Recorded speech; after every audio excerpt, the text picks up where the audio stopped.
Hi everyone. All right, we are going to be going over main conclusion questions 13, 14, 15, and 16. This is from the Logical Reasoning by Type 3 book. All right, so 13, citizen.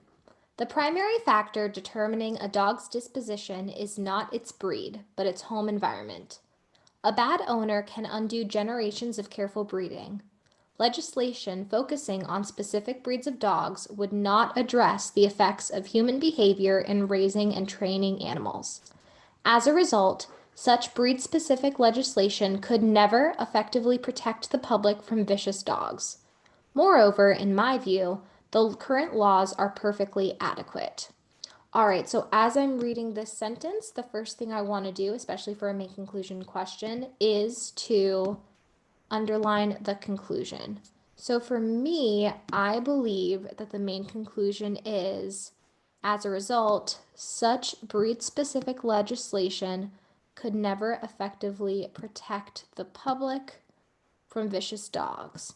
As you can see, all of the information up to this point is supporting that, whether it's saying that a dog's disposition is not its breed, but its environment, and then giving further proof to that about a bad owner can undo generations of careful breeding.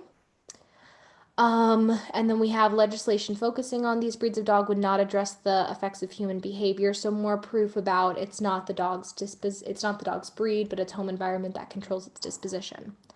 So now that I believe that this is my conclusion, I'm going to go into my answer choices looking for something that is essentially rephrasing that. Let's look at A.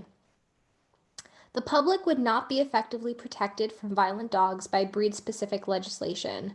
As you can see, that essentially is the sentence I underlined. So I'm going to put a check next to that, but let's just read the rest for fun. A good home environment is more important than breeding to a dog's disposition. No, even though that is something that is said to be true, that statement supports our other conclusion. So that's not our main conclusion. The home environment of dogs would not be regulated by breed-specific legislation. Again, we're not talking about the home environments. We're not trying to say anything about that. We're talking about how the public would be impacted. So that is out. Irresponsible dog owners are capable of producing dogs with bad dispositions, regardless of generations of careful breeding. That could be true, but that's not our main conclusion. Out. E.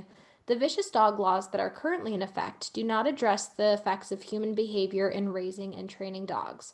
Again, that may be true, but our main conclusion needs to be something about how the legislation and protecting the public, and that does not fit the bill, meaning that A is our correct answer.